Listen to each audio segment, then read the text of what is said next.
एक साथ सभी प्रतिज्ञा दोहराएंगे। मैं प्रतिज्ञा करता हूँ आजीवन नियम का पालन करूंगा। मैं प्रतिज्ञा करता हूँ फर्स्ट अटेम्प्ट में जेआरएफ एग्जाम क्लियर करूंगा। मैं प्रतिज्ञा करता हूँ अपने नोट साथ साथ पूरे करूंगा। मैं प्रतिज्ञा करता हूँ विश्व में योग का पताका फहराऊंगा। मेरी संकल्प शक्ति सुदृढ़ है, पवित्र है, अबाध्य है। ओम ओम ओम। मैं अपनी संकल्प शक्ति से सब कुछ कर सकता हूँ। ओम ओम ओम। मेरे पास अजय मनोबल है। ओम ओम ओम। शांति ही शांति ही शांति। दोनों हाथों को मिलाएं, आपस में रब करें, अपनी आंखों पर लगाएं, धीरे से आंखें खोलें। सभी को सादर प्रणाम। तो हम अपना पढ़ रहे थे सिद्ध सिद्धांत पद्धति, और सिद्ध सिद्धांत पद्धति के हम 5वें चैप्टर पे आए हुए हैं। और कल हमने जो पढ़ा है उसके बारे में मुझे ओवरव्यू कौन दे सकता है, फिर हम आगे बढ़ते हैं। मीनाक्षी जी और बाकी लोग भी हाथ उठाओ। स्नेहा जी, चलिए स्नेहा मैडम जवाब देगी, बताएंगे कि कल हमने क्या सीखा था। Yes sir. सर सबसे पहले तो पाठ अध्याय पंचम अध्याय पाठ 5 हमने पढ़ा था। पिंड जो है पिंड पद का समरसीकरण। पिंड मतलब होता है शरीर और पद मतलब होता है स्थिति, और समरसीकरण होता है मतलब एक हो जाना। अर्थात ये जो हमारे पाठ का प्रमुख ध्येय था या सार था कह सकते हैं सर। और इसमें इस पाठ में ज्यादातर बातें भगवान शिव के द्वारा ही प्रतिपादित की गई हैं। बार बार यही कहा गया है कि भगवान शिव के द्वारा ही कहा गया है, कि भगवान शिव ने ही कहा गया कि जब तक हम स्वयं की आत्म अनुभूति नहीं कर लेते हैं तब तक हम किसी भी पद को प्राप्त नहीं कर सकते। जब हमारा शरीर, हमारी आत्मा स्वयं अपनी आत्म अनुभूति को प्राप्त हो जाएगी तभी हम उस अवस्था को प्राप्त कर सकते हैं। परम पद की जो अवस्था है वही हम प्राप्त कर सकते हैं। तो एक ये बात कही गई है सर। और दूसरे इसके साथ ही साथ गुरु की महत्ता का प्रतिपादन किया गया है, कि गुरु जो होता है वो ऐसे वैसे गुरु नहीं, बल्कि सदगुरु, मतलब गुरुओं में भी श्रेष्ठ होना चाहिए। वैसे ही गुरु से हमें अपनी शिक्षा और दीक्षा लेनी चाहिए।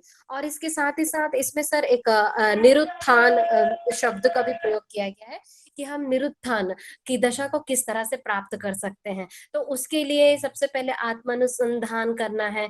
फिर आत्मानुसंधान करते करते हमें स्वयं आत्मबोध, आत्मा के बोध मतलब ज्ञान होगा।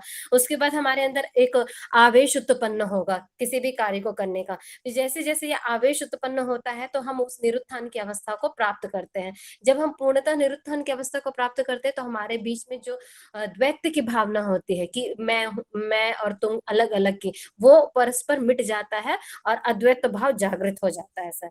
इसके बाद हमने पढ़ा था गुरु की वेशभूषा और एक श्रेष्ठ गुरु का लक्षण, मतलब कैसे होना चाहिए, गुरु किस तरह से वेशभूषा को धारण करना चाहिए, शंख को धारण करना चाहिए, उनके जो केश हैं और उनकी जो दाढ़ी है वो उनके धारण करना चाहिए। इसके साथ ही साथ गुरु जो स्वमूत्र का भी वो पान करना चाहिए। उनका जो निवास स्थान होता है वो हमेशा एकांत ही होना चाहिए।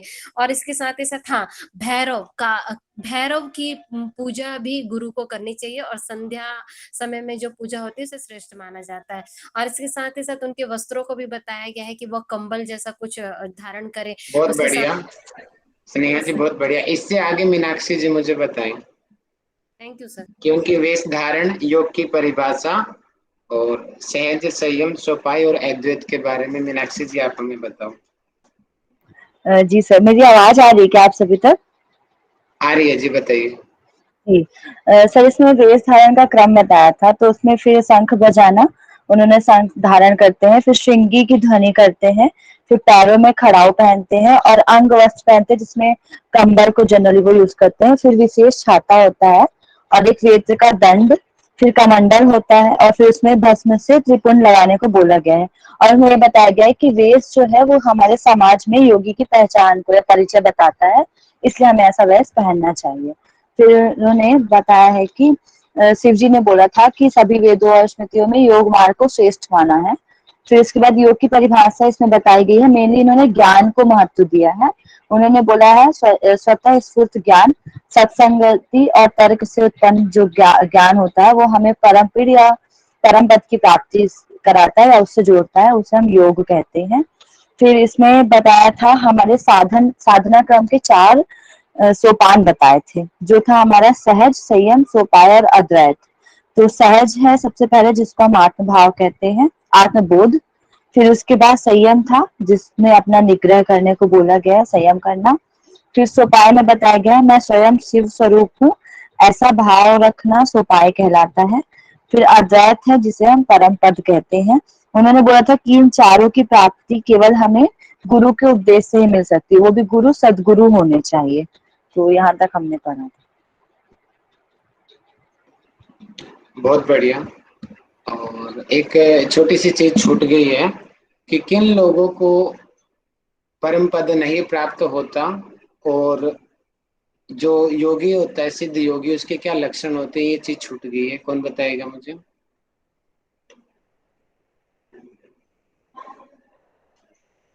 सर वो सिद्ध पुरुष वाला जो भैरव की तरह होता है, वो मतलब अपने आप में ही मग्न रहते हैं, मदपान करते हैं, तो लोगों को लगता है कि वो नशा कर रहे हैं या मद्यपान कर रहे हैं, परंतु वह स्वयं में मतलब कि स्वयं के नशे में होते हैं और वह एक तरीके से अमृत का ही पान कर रहे होते हैं। तो ये बताया गया इसमें। चलिए, एक चीज जो सबसे विशेष में तो वह दोबारा से ध्यान सदगुरु दे रहा होता हूँ। है सर। ठीक है, मैं बताता हूँ, सुनो ध्यान से।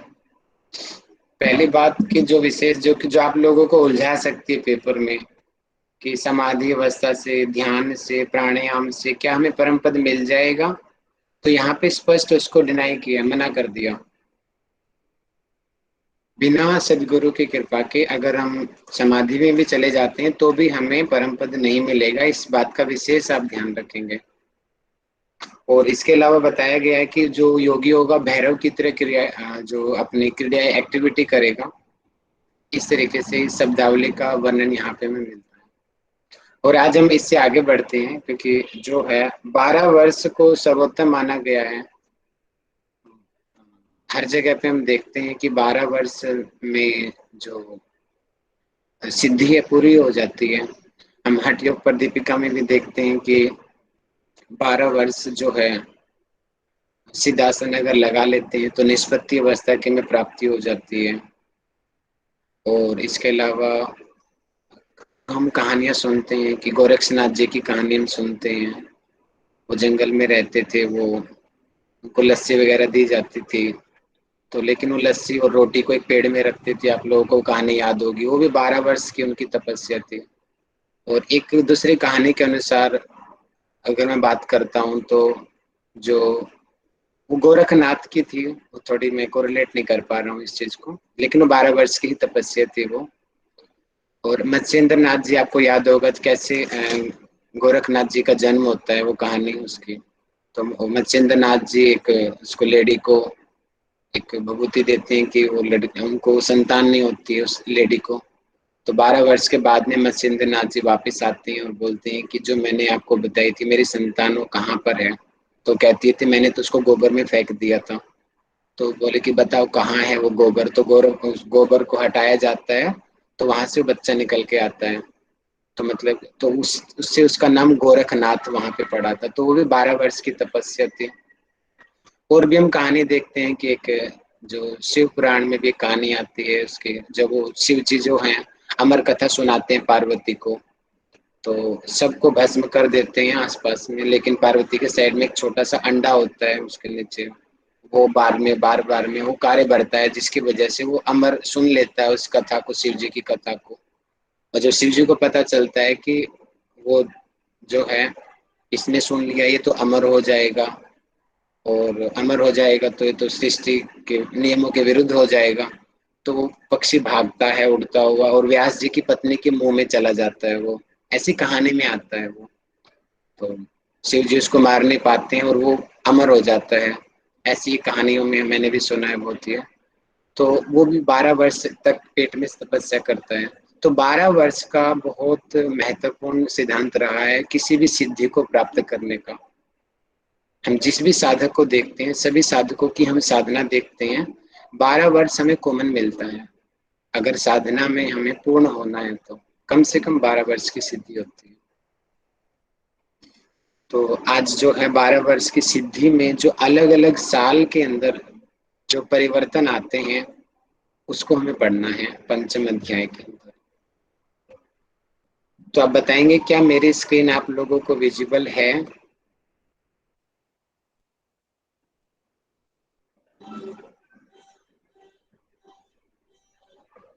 आप सभी मेरी स्क्रीन को देख पा रहे हैं? Yes sir. हाँ जी सर।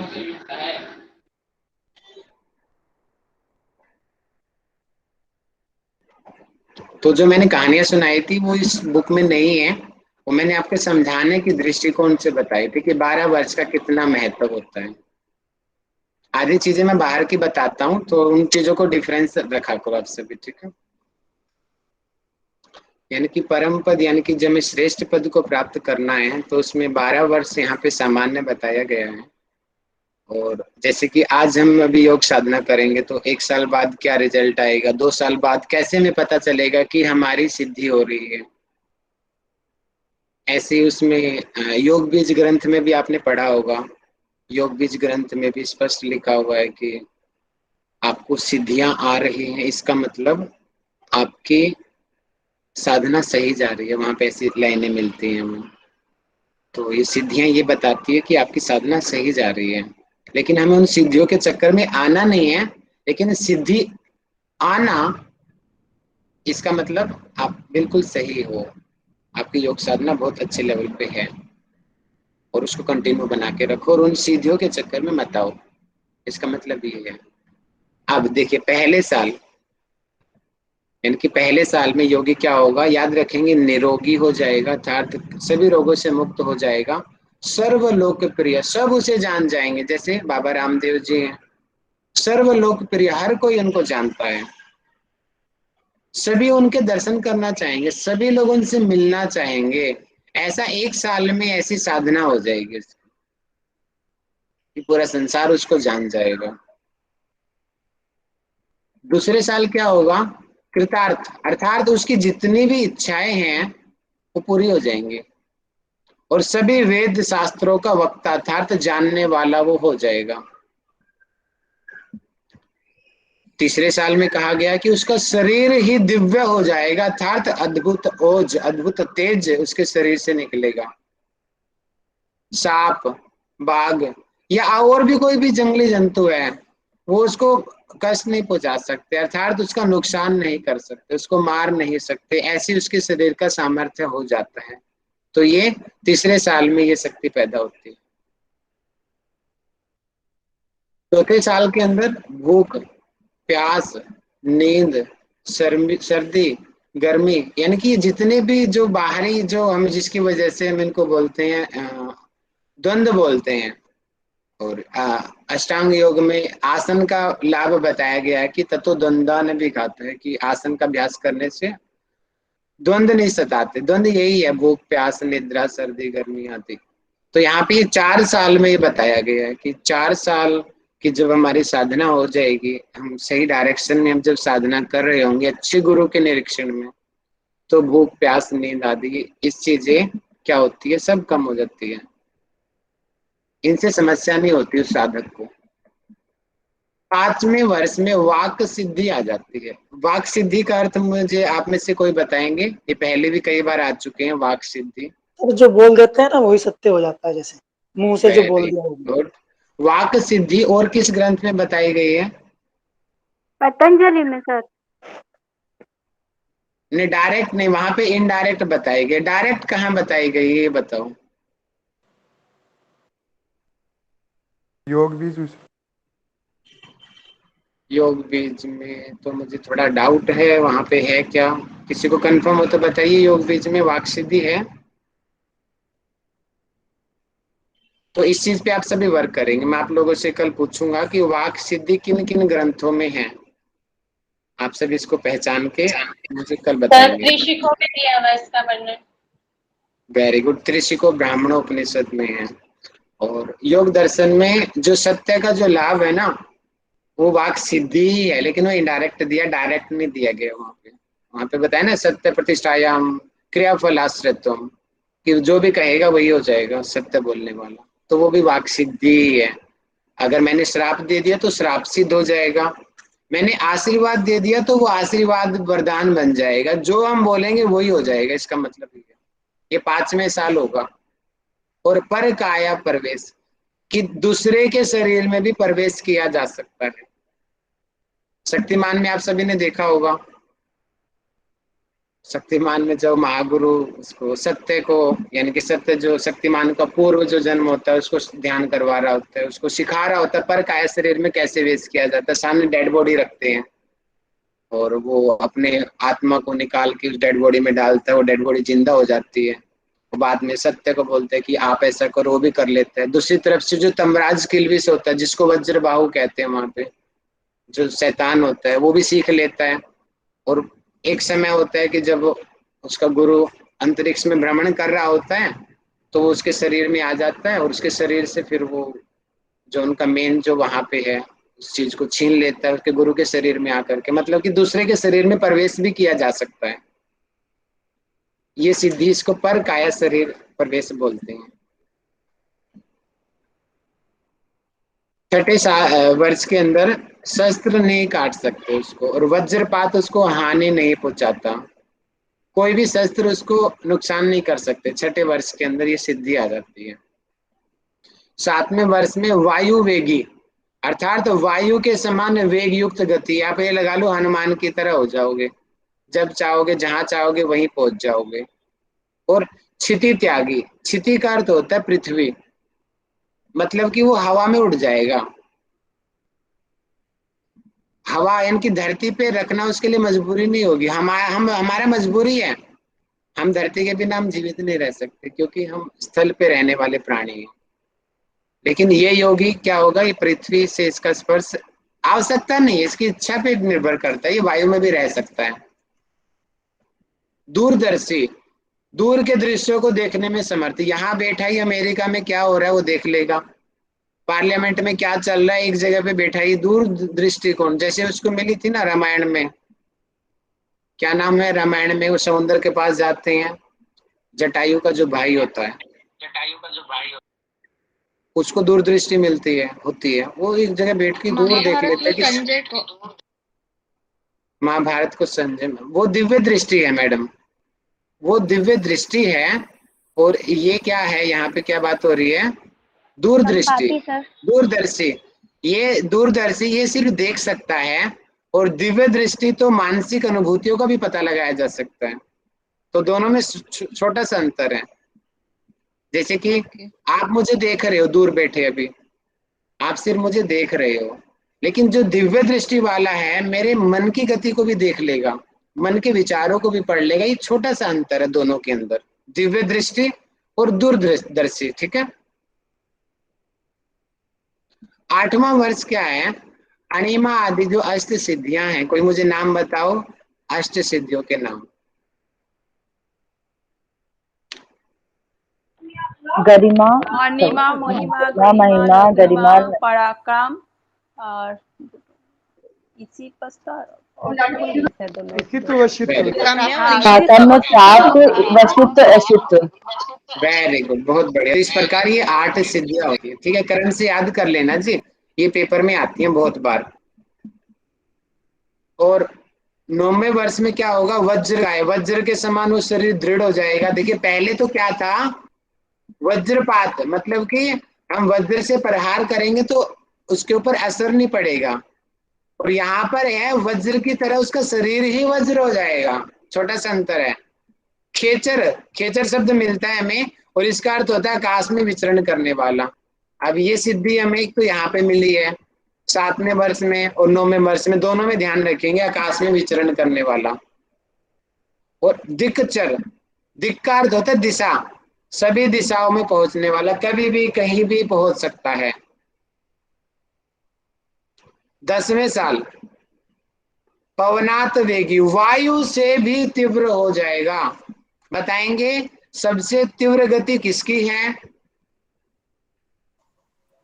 मन की महाभारत से में मन किसने की पूछा था ये क्वेश्चन? किसने क्वेश्चन पूछा था महाभारत में युधिष्ठिर से क्वेश्चन? यक्षराज। ये पानी में जो थे वो वहां पे बेहोश हो गए थे ना, तब पूछा गया था। यक्ष नहीं शायद? यक्ष था वो, यक्ष। उसने युधिष्ठिर से बहुत सारे क्वेश्चन पूछे थे, उनमें एक क्वेश्चन ये भी था कि सबसे तीव्र गति किसकी है? तो मन की सबसे तीव्र गति, वहां पे उत्तर आता है।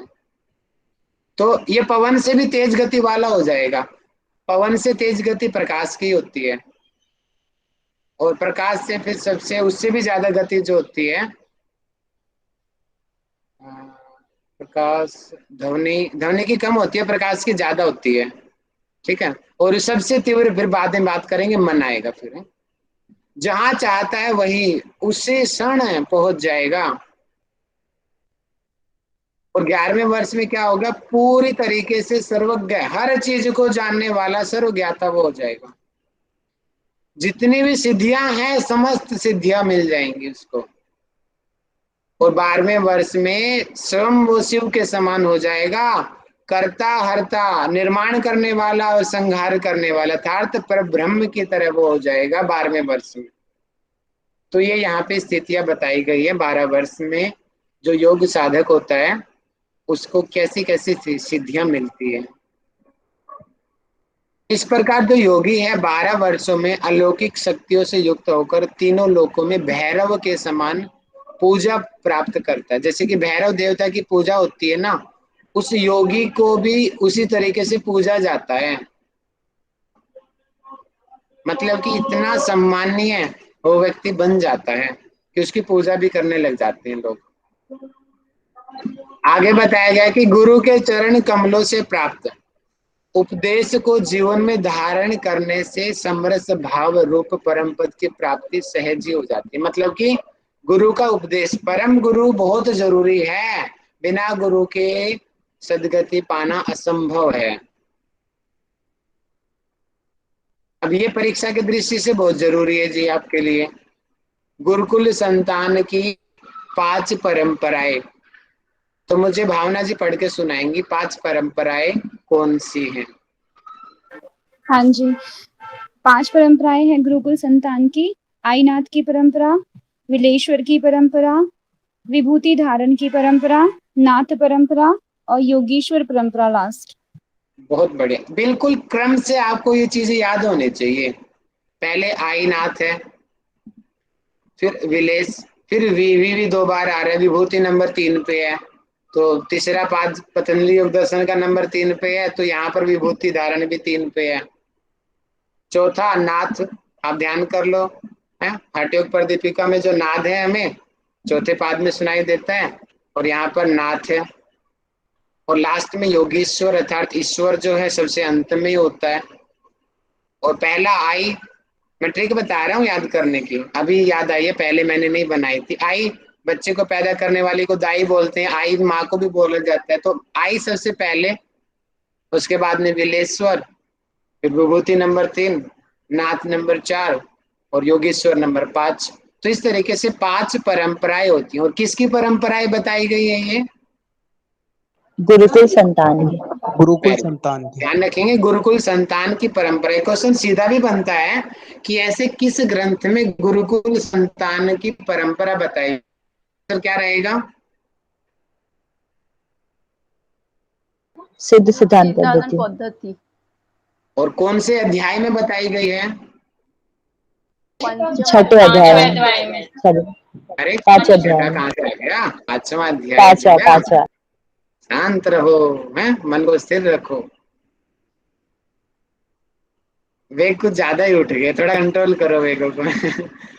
गुरुकुल के 5 संतानों का भी यहाँ पे चार्ट मैंने बता दिया है। किताब को हम पढ़ेंगे तो हमें बहुत डिफिकल्टी होगी, तो इसलिए मैंने डायरेक्ट ही चार्ट बना दिया, तो आपको बहुत अच्छा। इस चार्ट के अंदर लगभग 30 से ज्यादा श्लोक एक ही में कवर हो रहे हैं एक साथ, तो इसलिए अच्छे से चार्ट को याद कर लें सभी। ठीक, देखो ये परंपराएं हैं, आईनाथ की परंपरा, विलेश्वर परंपरा, विभूति धारण वाली परंपरा, नाथ की परंपरा, योगेश्वर की परंपरा। यहाँ पे पंच तत्व उल्टा दिए हैं, इस चीज को ध्यान करना। पृथ्वी, जल, अग्नि, वायु और आकाश, इस तरीके से ये तत्व दिए हैं। पृथ्वी का गुण कठोरता दिया है, जल का गुण आर्द्रता मतलब कि जो गीलापन नमी रहती है उसको बताया है, अग्नि तेज, वायु का संचरण यानी कि बहना, और आकाश का गुण स्थिरता। ध्यान करना, स्थिरता कहीं आप पृथ्वी पे मत लगाना, स्थिरता आकाश के लिए है यहाँ पर। देवता तो बहुत सिंपल है, जो हमारी घेरण संहिता से सीक्वेंस चल रहा है वही लगा दो यहाँ पर भी। ब्रह्मा, विष्णु, रुद्र, ईश्वर, सदाशिव, ठीक है। और महासागर की 8 मूर्तियों में 3 नाम और हैं, आगे कौन मुझे बताएगा? शिव, भैरव, श्रीकंठ, शिव, भैरव आणि श्री भैरव, श्रीकंठ है तीसरा। श्री भैरव, श्रीकंठ और शिव, ठीक है। इस तरीके से ये 3 आगे के नाम मिलते हैं, क्रम यही है सभी का। और योग की 5 अवस्थाएं बताई गई हैं, ठीक है। नीलू जी आप पढ़ के सुनाओ, 5 अवस्थाएं याद होनी चाहिए आपको बहुत अच्छे से।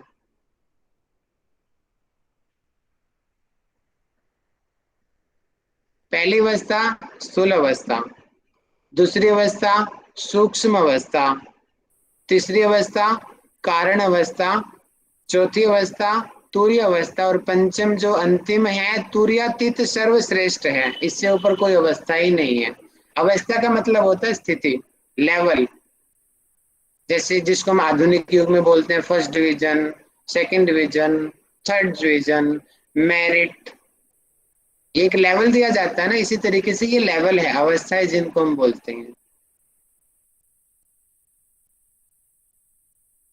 और आगे बताया है योग की ये जो 5 अवस्थाएं हैं क्रम से याद होनी चाहिए, स्थूल, सूक्ष्म, कारण, तुरीय और तुरीयातीत। इनका जो सूक्ष्मता ज्ञाता है वो योगी है, जानने वाला, और उसी को ही सिद्ध पुरुष भी कहते हैं। तो ये हो गया। अब क्वेश्चन बनता है सिद्ध पुरुष किसे कहते हैं, अब मुझे बताओ। सूक्ष्म अवस्थाओं का ज्ञाता, 5 अवस्थाओं का ज्ञाता। Very good. सूक्ष्म का अर्थ होता है कि गहराई से जानने वाला, है ना, गहराई से हर चीज को जानने वाला सूक्ष्मता ज्ञाता। मतलब कि इन 5 अवस्थाओं का जो ज्ञाता है उसको क्या कहते हैं? सिद्ध पुरुष। सिद्ध पुरुष। और उसका अन्य नाम क्या है? योगेश्वर का ईश्वर, योगेश्वरों का ईश्वर, ठीक है, ये हो जाएगा। आगे बताया कि परम पद की प्राप्ति में कोई विधि या निषेध नहीं होता, अन्य कोई क्रम नहीं बताया गया। विधि निषेध, जैसे कि विधि का मतलब यहाँ पे आडंबर से भी हम ले सकते हैं, यही करो ना, ऐसा कोई वो नहीं है कि यही करो ना, कोई स्पेसिफिक विधि नहीं है और कोई स्पेसिफिक बंधन भी नहीं है। निषेध का मतलब कोई बंधन भी नहीं है, रोक टोक भी नहीं है। परम पद को निरुत्थान पद भी कहते हैं, पीछे एक निरुत्थान दशा भी आई थी, तो मतलब दोनों एक ही है, निरुत्थान दशा और निरुत्थान पद, और वही परम पद कहते हैं। उसका क्रम जल्दी से मुझे बताओ कोई, निरुत्थान दशा को प्राप्त करने का क्रम पीछे हमने पढ़ा था इसी अध्याय में। आत्मानुसंधान, आत्मबोध, आवेश, फिर निरुत्थान दशा, फिर अद्वैत की प्राप्ति। वेरी गुड, वो वहां पे क्रम हमने जाना था, ये वही है, उसी की बात हो रही है। आगे बताएं कि केवल गुरु प्रसाद से ही परम पद, गुरु बहुत जरूरी है। प्रसाद मतलब कि गुरु प्रसन्न होना चाहिए, गुरु का आशीर्वाद को गुरु प्रसाद बोलते हैं। सदगुरु की परिभाषा दी है, गुरु और सदगुरु दोनों में अंतर है। गुरु तो चोरों का भी होता है, सदगुरु तो सच्चा ही होता है हमेशा। और इसकी डेफिनेशन यहाँ पे क्या दिया है कि जो व्यक्ति अत्यंत अबोध शिष्य के आठों प्रकार, ये ध्यान कर लेना, आठों प्रकार, कितने प्रकार, आठों प्रकार के बंधनों को करुणामयी तलवार से काटकर पूर्ण आनंद प्रदान करता है, वही सदगुरु है। अब ये प्रकार है कौन से, इसका वर्णन नहीं मिलता ग्रंथ में, सिर्फ संख्या वर्णन है कि 8 प्रकार के बंधन होते हैं और गुरु जो है उनसे हमें छुटकारा दिला देता है, उसी को ही हम सदगुरु कहते हैं। और यहाँ पे मैंने एक लाइन अभी दूसरी में है, मैं बता देता हूँ, आप ऐसे से भी लिख लीजिए। गुरु शब्द का अर्थ भी मिलता है यहाँ पे, गुरु शब्द का अर्थ आप सभी नोट कर लेंगे। ग्रंथ में बताया गया है कि गुरु शब्द का अर्थ है जो कल्याण प्रदान करे, अर्थात कल्याण को देने वाले को गुरु कहते हैं। तो बताएंगे माइक खोल के, गुरु शब्द का क्या अर्थ यहाँ पे बताया गया है? कल्याण को देने वाले। कल्याण को देने वाला, ठीक है, इसको आप लिख लेना अलग से यहाँ पे। तो ये था हमारा 5वां अध्याय। अब मैं थोड़ा सा स्लाइड से आपको पढ़ा देता हूँ ताकि थोड़ा सा आपको आसानी हो जाए, कलरफुल में चीजें ज्यादा समझ आती हैं। इसमें हमने जो है, हमने योग मार्ग पाखंड मार्ग को देखा, ठीक है, योगी का वेश हमने देखा, उसका क्रम हमने देखा, गुरु का महत्व देखा, ये 4 हमने सोपान देखे साधना क्रम के, सहज संयम सोपाय अद्वैत, योग की डेफिनेशन हमने देखा, 1 से 12 वर्ष की सिद्धियों को हमने पढ़ा, गुरुकुल परंपरा की जो 5 जो है हमने पढ़ा था, आई परंपरा, विलेश्वर, तीसरी विभूति धारण, चौथी नाथ परंपरा और 5वीं परंपरा थी ईश्वर वाली थी, है ना, याद होगी। तो ये योगेश्वर, तो ये 5 परंपराएं हैं, इनके 5 देवता ब्रह्मा विष्णु रुद्रेश्वर सदाशिव, 5 साधना की परंपराएं, 5 अवस्थाएं, तुर्यावस्था सबसे श्रेष्ठ है। ये मैंने ना स्टार्टिंग में लिया था, वहां पे लिखा हुआ 4 हेतु, लेकिन जब हम ग्रंथ को पढ़ते हैं ना, वहां पे 4 कोई विशेष नहीं दिया, तो ये थोड़ा क्वेश्चन मेरा भी डाउट में है। मूल श्लोकों में 4 का वर्णन कहीं पर नहीं है, लेकिन शायद ये बुक की व्याख्याकार करने वाले ने 4 हेतु दिए हैं। ये 4 हेतु इस प्रकार हैं कि गुरु की सेवा करने वाला, निष्ठा भाव रखने वाला, इस प्रकार ये 4 हेतु वहां पे दिए गए हैं। तो ये ज्यादा आवश्यक मुझे लगता नहीं, क्योंकि मूल श्लोकों में वर्णन नहीं है 4 का। सदगुरु की परिभाषा दी गई है। ये 5 जो मैंने फिर से चार्ट बनाया, आईनाथ की परंपरा पृथ्वी, देवता ब्रह्मा और स्थूल उसकी अवस्था है, विलेश्वर जो है जल, विष्णु सूक्ष्म। ये सही मिलान पूछा जा सकता है किसी भी तरीके से। कैसे पेपर में आएगा? पेपर में सीधा ये क्या पता ये परंपराएं डाल दे और ये देवता सामने रख दे और बोल दे कि इन परंपराओं को इन देवताओं के साथ सही मिलान करो, या इन परंपराओं को इन अवस्थाओं के साथ सही मिलान करो, या इन परंपराओं को इन 5 महाभूतों के साथ सही मिलान करो। या स्पेसिफिक पूछा जा सकता है कि जो ईश्वर है, ईश्वर देवता किस तत्व में आता है, तो वायु तत्व में आएगा। किस परंपरा के साथ संबंध है, तो नाथ परंपरा के साथ संबंध है। उस समय योग की कौन सी अवस्था होती है? तुरीय अवस्था होती है। तो इस तरीके से आप हर तरीके से, हर एंगल से इसको याद कर लेना, क्वेश्चन बनने की बहुत पॉसिबिलिटी है यहाँ से। अब हम 6ठा अध्याय हम एंट्री कर रहे हैं। 6ठे अध्याय को आज हम अवधूत योगी के लक्षण जानेंगे, सिर्फ इतना हम कार्य करेंगे, इसके बाद का विषय हम कल जानेंगे फिर। तो अवधूत योगी के लक्षण जैसे कि आपको दिखाई दे रहा है, बाबा है एक तरीके से, और जो अवधूत योगी को आप इस तरीके से समझिए, समझाने के दृष्टिकोण से, कि वो सर्वज्ञाता है। तो भागवत गीता के दृष्टिकोण से अगर मैं बताऊं तो जैसे कि वहां पे बताया गया है ना, जो 2nd अध्याय में बताया गया है स्थित प्रज्ञ, और 6ठे अध्याय में योगारूढ़ साधक, यानी कि जो जो वहां पे उत्तम से उत्तम कोटि के जो लक्षण होते हैं, वो सारे लक्षण यहाँ पर अवधूत योगी के लक्षण है। बस नाम चेंज कर दिया गया, अवधूत आप याद कर लेना। तो उसके कुछ लक्षण हैं और उसकी डेफिनेशंस बहुत सारी हैं। इस अध्याय में मैंने उन डेफिनेशंस को कलेक्ट किया है और एक एक करके मैं आपको पढ़ाऊंगा, क्योंकि जो बड़े बड़े योगी महात्मा होते हैं ना, उनकी हर चीज पहनने का कोई ना कोई कारण होता है। कान में कुंडल धारण किए तो कोई कारण होगा, है, पादुका धारण है तो कारण होगा, कमर पे कुछ बांधा है तो उसका भी कुछ ना कुछ कारण होगा। अब ये जो लोग जो इस तरीके से चीजों को धारण करते हैं, उसके पीछे क्या कारण है वो हम जानेंगे। और ये 6ठे अध्याय में बताया गया है। अवधूत योगी की छोटी छोटी विशेषताओं को गहराई से मद्देनजर रखते हुए बताया है। अब हम 6ठा अध्याय हम पढ़ रहे हैं, ठीक है। अवधूत योगी कि जो प्रकृति से उत्पन्न जीवन के सभी विकारों को समाप्त कर देता है, उसको अवधूत योगी कहते हैं। मतलब कि जो स्थित प्रज्ञ मैंने बोला था ना, हर तरीके से सर्वोत्तम जो है वो अवधूत है।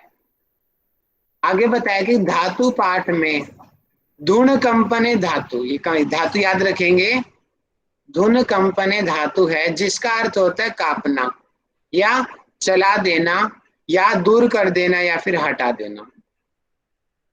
धुन कंपने, इसका अर्थ मतलब क्या है यहाँ पे, ये अवधूत योगी, ये जो शब्द बना है ना अवधूत, वहां उसका अर्थ बताया जा रहा है यहाँ पे कि जो धूत शब्द है उसका अर्थ क्या है कि हटा देना, यानी जो मन को वश में करके, अर्थात अपने चित्त को कंट्रोल करके अपने मूल स्थान अर्थात जो परम शिव की महिमा में चित्त को लीन कर दे, अर्थात आत्मा को परमात्मा में मिला दे, उसको क्या कहते हैं बताएंगे मुझे? अवधूत योग। अवधूत योगी। उसको अवधूत योगी कहते हैं। अब आगे बताया गया है कि वायु तत्व का वर्ण है यकार और अग्नि तत्व का वर्ण है रकार। सामान्य से हम चक्रों वाला भी देखते हैं तो भी यही फॉर्मूला बिल्कुल सही जाता है, लम वम रम यम हम।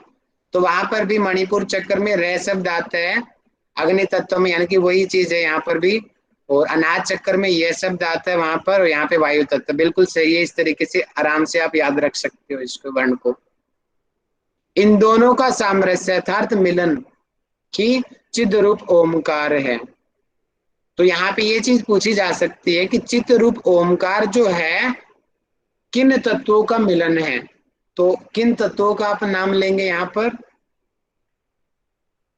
वायु तत्व और अग्नि तत्व। वायु और अग्नि तत्व।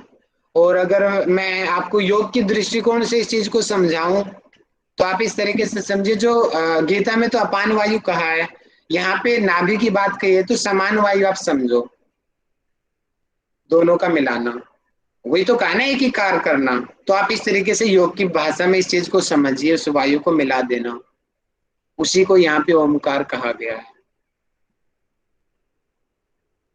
और आगे बताया गया कि अवधूत योगी, जो अवधूत योगी होता है समस्त कलेश, जो अविद्या अस्मिता राग द्वेष अभिनिवेश, जो पंच कलेश हैं इनसे मुक्त होता है और किसी भी मोह या हर परिके की अटैचमेंट अर्थात आसक्ति से दूर होगा, अर्थात तो इंद्रियों पे पूर्ण नियंत्रण होगा।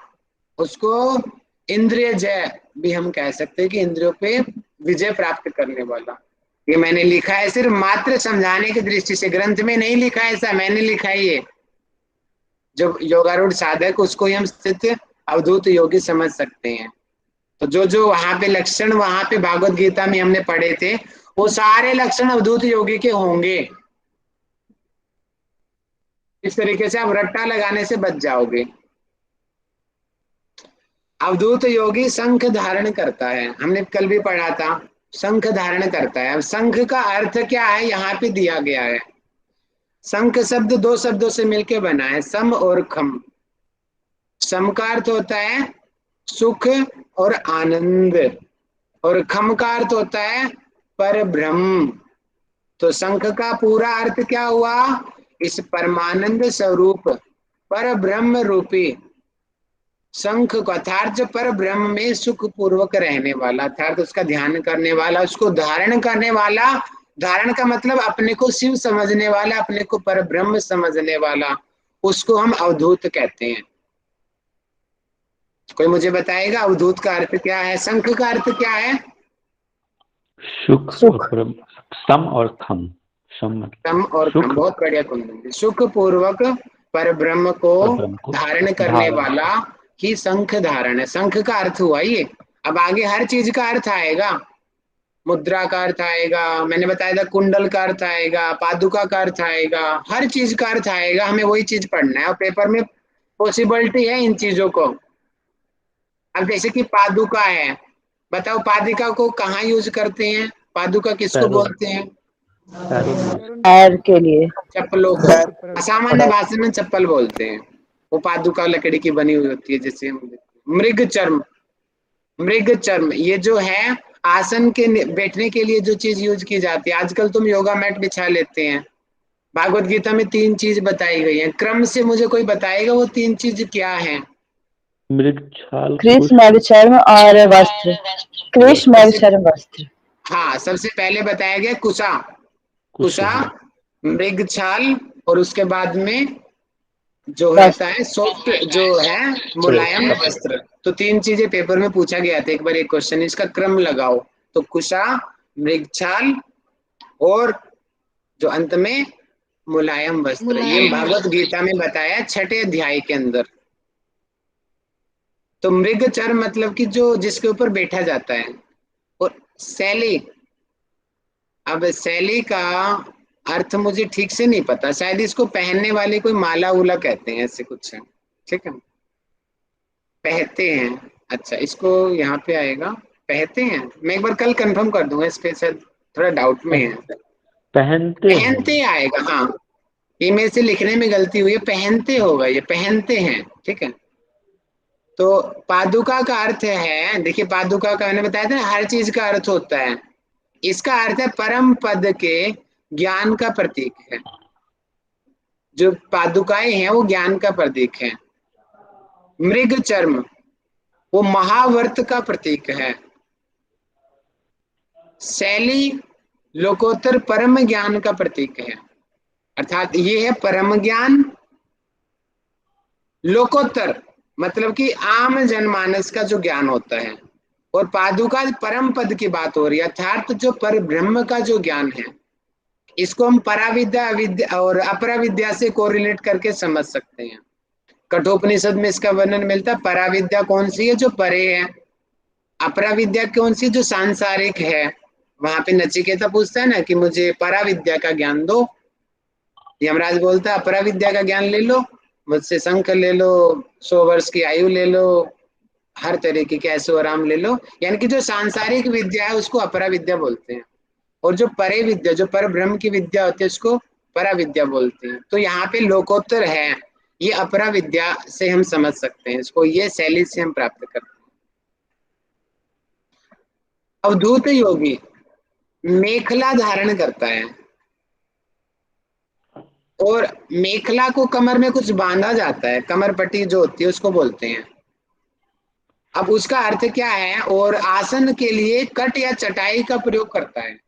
देखिए ऊपर तो यहाँ पे तो मृग चर्म आया है, वो अलग आप याद कीजिए, और यहाँ पे कट शब्द दिया है। कट का अर्थ है चटाई, चटाई भी बिछाता है वो, यानी कि कपड़ा भी आप समझ सकते हो इसको यहाँ पे। तो मेखला का अर्थ क्या है? इसको क्या करते हैं? कमर में धारण किया जाता है, और इससे 6 प्रकार के विकारों से मुक्ति मिलती है। कितने प्रकार के विकारों से मुक्ति मिलती है? 6 प्रकार के। और 6 विकार कौन से? काम, क्रोध, लोभ, मोह, मद और मत्सर। ठीक है, काम का अर्थ होता है काम वासना, क्रोध का अर्थ होता है गुस्सा आना, लोभ का अर्थ होता है मोहित होना, रुको, लोभ का अर्थ होता है वो लालच, और मोह का अर्थ होता है मोहित हो जाना। अब मोह हो गया, अब उसको कुछ भी नहीं दिखाई देता उसके अलावा, वो जो बोलेगा वही सही। जैसे धृतराष्ट्र को अपने बेटे से हुआ था, जैसे कई लोगों को अपनी प्रेमिका से होता है, मोह ही होता है, वो जो बोलेगी वही कर देगा, वो सुसाइड भी कर लेगा। मद बोलते हैं अहंकार को, और मत्सर बोलते हैं ईर्ष्या को। मत्सर किसको बोलते हैं? क्या? ईर्ष्या, जो एक दूसरे से जलन होती है। अर्थात जो इन 6 प्रकार के विकारों से जो हमें मुक्ति दिला दे, वो उसकी पहचान क्या है योगी की बताएंगे? उसको मेखला कहते हैं, और मेखला को कहाँ धारण किया जाता है? कमर में। कमर में। कमर में। इसको सामान्य रूप से आप कमरबंद या कमर पट्टी ऐसे भी लगा सकते हो कि वो पेट पे तागड़ी भी बांधते हैं बच्चों के, उस तरीके से हम समझ सकते हैं कि मेखला है उसको, उससे 6 प्रकार के विकारों की मुक्ति मिलती है। और आसन भूति यानी कि कट है ये, ठीक है, कट यानी कि चटाई, जो आसन के लिए हमने कट बिछाई है, जो चटाई बिछाई, उससे क्या होगा? अपने स्वरूप अर्थात ज्ञान का प्रतीक है। अब ज्ञान के प्रतीक कई हो गए, पहले भी आया था ज्ञान का प्रतीक, तो उसको भी आप अलग से याद रखेंगे। यहाँ पे है अपने स्वरूप का ज्ञान हो जाना है, यहाँ पे कट कर, तो उसका ये मीनिंग है कट का। अब कुंडल बताएंगे, कुंडल कहाँ पहने जाते हैं? कान में। कान में पहने जाते हैं। रुद्राक्ष कहाँ पहनी जाती है? गले में। में। ठीक है। अब कुंडल वो क्यों पहनता है उसका कारण दिया, वो किस चीज का प्रतीक है? चित्त प्रकाश और परमानंद का प्रतीक है। किसका प्रतीक है बताएंगे मुझे? कुंडल परमानंद। चित्त प्रकाश और परमानंद। चित्त प्रकाश का मतलब है कि उसके चित्त में, जैसे कि हम ध्यान करते हैं ना, प्रकाश का, निराकार का ज्योति ध्यान करते हैं, कि उसको स्पष्ट परमात्मा के साक्षात्कार होते हैं। इसका मतलब ये है कि चित्त उसका प्रकाशित हो चुका है, हर प्रकार के अविद्या आदि क्लेश उससे दूर हो चुके हैं, मतलब कि विवेक ख्याति जागृत हो चुकी है, उसकी अध्यात्म प्रसाद उसको मिलना शुरू हो चुका है, जो उसकी प्रज्ञा है वो रितंबरा हो चुकी है। और परमानंद का प्रतीक है, मतलब कि वो उससे सुखी कोई नहीं है। रुद्राक्ष माला का अर्थ यहाँ पे क्या दिया है कि इंद्रियों की विषयों के प्रति आकर्षण का अभाव, ठीक है। और ग्रंथ में ये शब्द दिए हैं अक्ष, विश्रांति, तो ज्यादा पॉसिबिलिटी है श्लोक से चीजें पूछे जाने की। तो श्लोक में दिया है अक्ष विश्रांति, और हिंदी हम बनाते हैं तो वहां पे रुद्राक्ष माला मिलती है, तो आप रुद्राक्ष भी याद कर लें और अक्ष विश्रांति भी याद कर लीजिए, दोनों एक ही है ये। तो इनका अर्थ है इंद्रियों की विषयों के प्रति आकर्षण का अभाव, मतलब कि जो है मन पे नियंत्रण कर लेना। मन जब हमारा नियंत्रित हो जाएगा, क्योंकि वो उभय इंद्रिय है, तो बाकी पंच कर्मेंद्रिय, पंच ज्ञानेंद्रिय अपने आप ही कंट्रोल में आ जाएंगे। आगे बताया गया कि अवधूत योगी दंड को धारण करेगा, खरपर को धारण करेगा और योग पट भी धारण करेगा। कोई मुझे दंड, तो आपको पता होगा दंड, जैसे कि हम साधु सन्यासी लोग इसको स्वर विज्ञान में हम पढ़ते हैं कि वो दंड एक होता है, ऐसे धारण करते हैं, ऐसे बैठते हैं ना, इस प्रकार ऐसे यहाँ पे माला जप करता रहता है, यहाँ पे जो डंडा होता है उसको दंड बोलते हैं, तो ये वो दंड है। अच्छा, तो उसके पास वो डंडा होगा। खरपर, कोई मुझे बताएगा खरपर क्या होता है? एनीवन? सर वही होता है कि जो जलपात्र होता है, कल भी बताया था आपने। अब इसमें मैं थोड़ा सा संदेह है मुझे इसके ऊपर। हाँ अभिमन्यु जी बताओ। वो कमंडल था कल वाला। हाँ अभिमन्यु जी कुछ कह रहे हो? खरपर मैं, ये कमंडल तो नहीं होता ये? कमंडल, हाँ जहां तक मुझे लग रहा है ना, क्योंकि मैं कृष्ण लीला बहुत देखता था पहले, अब थोड़ा बंद कर दिया कृष्ण लीला के एपिसोड। वहां पे मुझे याद आ रहा है, जो मैं गलत भी हो सकता हूँ तो देख लेना, जब कृष्ण जी का जन्म होता है तो शिव जी आते हैं उसके दर्शन करने, और यशोदा माँ उसको छुपाती है, तो भिक्षाम देही यानी कि जो पात्र होता है ना, मुझे लगता है कि खरपर वो होना चाहिए शायद, जो पात्र होता है भिक्षा वाला, शायद उसको खरपर बोलाते हैं। अगर किसी को और शब्द मिले तो मुझे जरूर बताना कल है। तो आगे बताया कि योग पट कि एक कोई पात्र पट्टी होता है होती। सर। हाँ पात्र में, इसका मतलब मैं सही जा रहा हूँ बिल्कुल, है ना। खरपर यानी कि पात्र, वो जो भिक्षा के लिए जो यूज करते हैं, सब योगियों के पास होता है ना। साईं बाबा भी यूज करते थे वो अपने लिए। अरे और भाई बहुत उसमें ना जल्दी याद कुछ होगा। कुछ योगी ना, जैसे सर खोपड़ी का भी एक पात्र बना के रखते थे, खरपर हाँ खोपड़ी। कुछ भी हो खोपड़ी सकता कहते है वो पात्र। अब वो उसको उसी के वो खाने के लिए भी यूज करता है, उसी के लिए पीने के लिए भी यूज करता है, वो हर चीज के लिए यूज करता है उस पात्र को। भिक्षा के लिए भी वो यूज करता है। मीनाक्षी जी क्या कह रहे हैं बताओ। सर जैसे घर बने होते हैं ना गांव में, तो उसमें कपड़े लगे हुए होते हैं, आप देखेंगे वो मिट्टी के बने होते हैं, वो कर्व शेप के होते हैं। तो वैसा ही पात्र है जो कर्व शेप में रहता है, उसको वेरी खरपर गुड। बोलते हैं। तो मतलब हम देखो निष्कर्ष से, डिस्कशन से एक निष्कर्ष पे पहुंच गए, खरपर का अर्थ यही होगा। हाँ धर्मवीर जी बताइए। खरपर सर ये जो खोपड़ी होता है ना, हाँ उसका वो जो पात्र होता है उसको कहते हैं ना। ठीक है ठीक है, बहुत बढ़िया। तो मतलब कि वो जो है खोपड़ी का। अर्ध जो सर्कुलर शेप का जो पात्र होता है, या फिर खोपड़ी का ये अर्ध सर्कुलर ही है, पूरा सर्कल तो नहीं है, यानी कि यहाँ से लेके यहाँ तक की जो अर्ध ऊपर की होती है, उसी को तो खाना खाने में यूज करेगा ना फिर वो, तो उसको खरपर कहते हैं। और योगपट, योगपट शायद जहां तक मेरा अनुमान जा रहा है, एक कोई कटी जो वस्त्र होता है ना, जो सम्मान के लिए यूज किया जाता है। जो महाभारत रामायण में याद होगा आप लोगों को, जब लव कुश आते हैं तो राम जी उनको एक वो गिफ्ट देते हैं, याद होगा ना, यानी कि अंग वस्त्र बोलते हैं, शायद उसी को योगपट भी कहते हैं, शायद वही होना चाहिए। प्राचीन पहनावा होता है, मतलब साधुओं का अचला कह सकते हैं योग। हाँ योगपट यहाँ पे देखिए एग्जैक्ट तो नहीं बताया गया, उसका वस्त्र भी हो सकता है, अंग वस्त्र भी कह सकते हैं हम, क्या लंगोट भी हो सकता है शायद, श्योरिटी नहीं है योगपट किसको कहेंगे हम, है ना। क्योंकि पट्ट शब्द दिया है, पट्ट का अर्थ होता है पट्टी, और पट्टी का अनुमान वहीं पे जाता है, या तो ऊपर से पट्टी धारण करना या फिर पट्टी ऐसे बांधना लंगोट की तरह, वही हो सकता है योगपट। तो दंड जो है हमें अर्थों पे नहीं जाना, हमें वैसे ग्रंथ में ये दिए गए हैं, हमें पेपर में यही आएगा, वो अर्थ तो मैं खाली आपको समझाने के लिए बता गया। तो दंड जो है धैर्य का प्रतीक है, और खरपर जो है पराकाश का प्रतीक है। अब पराकाश आप ऐसे समझ लीजिए, पराकाश आकाश ऊपर होता है, और दंड ये खरपर ऊपर की तरफ है, तो ऊपर हमारा पराकाश है, इस तरीके से आप इसको समझ लीजिए।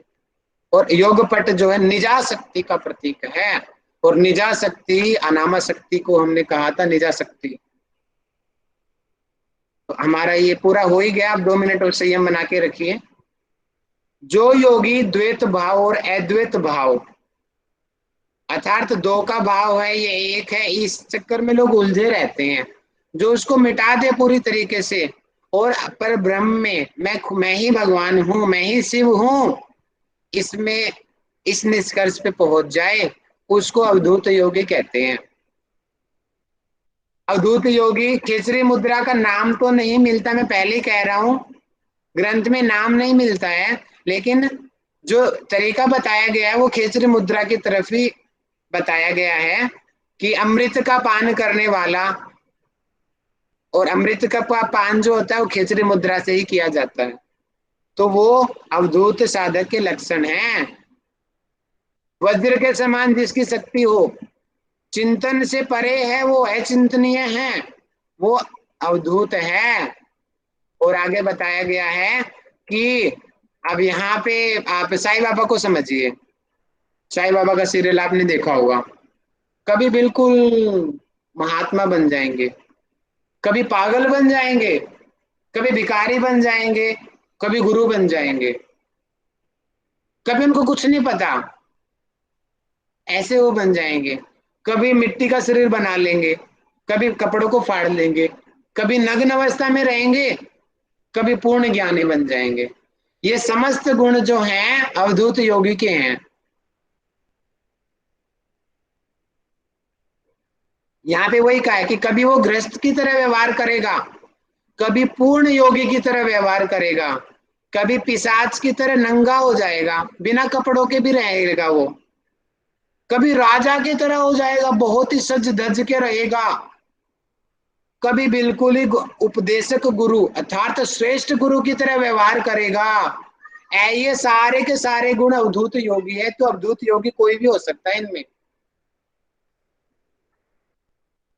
और दर्शन जो हमने कल भी पढ़ाया था मीनाक्षी जी ने बहुत अच्छे से, चारवाक दर्शन, जैन दर्शन, बौद्ध दर्शन, सांख्य दर्शन, मीमांसा दर्शन, वेदांत दर्शन, योग दर्शन, यानी कि जितने भी दर्शन वाले हैं वो सभी बोलेंगे ये तो सबको ही मानता है। चारवाक वाले बोलेंगे तो चारवाक है, मीमांसा वाले बोलेंगे तो मीमांसा का पूजक है, सांख्य वाले बोलेंगे सांख्य का भी पूजक है। वो हर तरीके का होगा, किसी पर्टिकुलर एक दर्शन को मान्यता नहीं देगा, वो हर किसी को मानेगा। ये अवधूत योगी के लक्षण हैं। देखिए इतने सारे लक्षण बताए गए हैं अवधूत योगी के लक्षण, और क्योंकि ग्रंथ का अध्याय का नाम ही है श्री नित्य अवधूत योगी लक्षणम। आप थोड़ा लक्षणम ऐड कर लेना, जब मैंने पहले जो चैप्टर के नाम लिखवाए थे वहां पे मैंने खाली लिखाया था श्री नित्य अवधूत योगी, लेकिन चैप्टर का पूरा नाम है श्री नित्य अवधूत योगी लक्षणम। अब ये सारे जो चीज मैंने बताए हैं लक्षण ही बताए हैं आपको। और इसी के साथ मैं अपने आज के अपने वाक्य को यहीं पे विराम दूंगा, और थोड़ा सा मैं रिवीजन कराना चाहूंगा, और उसके बाद में हम आगे का जो आगे की कक्षा है उसको हम लेंगे। तो सभी संयम बना के रखिए। तो हमने पंचम अध्याय को आज किया। पंचम अध्याय में जो 12 वर्ष की जो सिद्धियां होती हैं उसको हमने एक एक करके जाना, और उसके बाद में हमने गुरुकुल की परंपराओं को जाना।